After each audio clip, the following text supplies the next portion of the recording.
নমস্কাৰ বন্ধু বান্ধৱীসকল আজি লৈ আহিছো অসমীয়া পৰম্পৰাগত জলপানৰ দুবিধকে সোৱাদ ভৰা ৰেচিপি আজি প্ৰস্তুত কৰিম কোমল চাউলৰ জলপান তাৰে মিঠা এবিধ জুতি আৰু এবিধ হৈছে নিমখীয়া জুতি আহক প্ৰস্তুত কৰো এয়া প্ৰথমে কোমল চাউলখিনি এদৰে এটা পাত্ৰত ঢালি লৈ ইয়াতে পানী দি প্ৰায় 2 ঘণ্টামান সময় তিয়াই ৰাখিম এদৰে কোমল চাউলখিনি 2 ঘণ্টা সময় তিয়াই ৰাখিলো আৰু এতিয়া 2 ঘণ্টাৰ পাছত খুব ধুনিয়াকৈ ফুলি আহিছে এতিয়া এটা খৰাহিত টুকি ৰাখিলো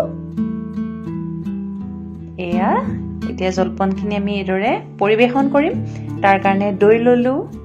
গুড় লৈছো আৰু এয়া কোমল চাউলখিনি খুব ধুনিয়াকৈ ধুই টুকি ললো এতিয়া এদৰে এটা বাটিত কোমল চাউলখিনি দি আমি জলপান ভাগ প্ৰস্তুত কৰিম তাতে হিচাপ অনুসৰি কোমল চাউলখিনি দিলো আৰু কোমল চাউলৰ জলপানটো খাবলৈ খুব ভাল হয় আৰু লগতে দৈ দিছো দৈটো আপোনালোকে টেঙা দৈ মিঠা দৈ যিকোনো ধৰণৰ দৈ আপোনালোকে নিজৰ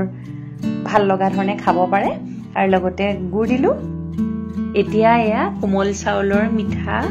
জলপান প্ৰস্তুত হৈ গৈছে এদৰে আপোনালোকে গুড়েৰে মিঠা জলপান বিধ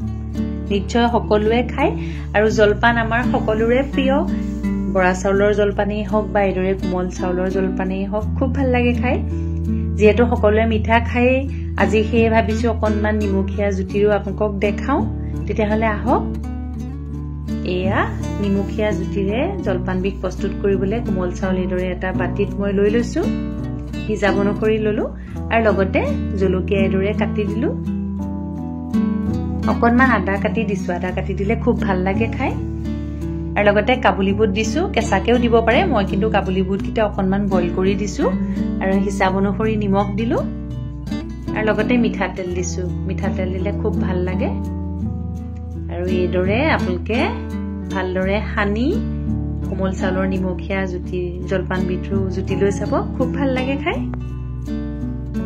আশা কৰিছো আজি এদৰে কোমল চাউলৰ জলপানৰ দুয়োবিধ জুতি যাতে আপোনালোকৰ ভাল লাগে এদৰে প্ৰস্তুত কৰি খাই চাব যেহেতু গুড়ৰ লগত সকলোৱে খায় এদৰে নিমখীয়া জুতিও লৈ চাব আজিলৈ ধন্যবাদ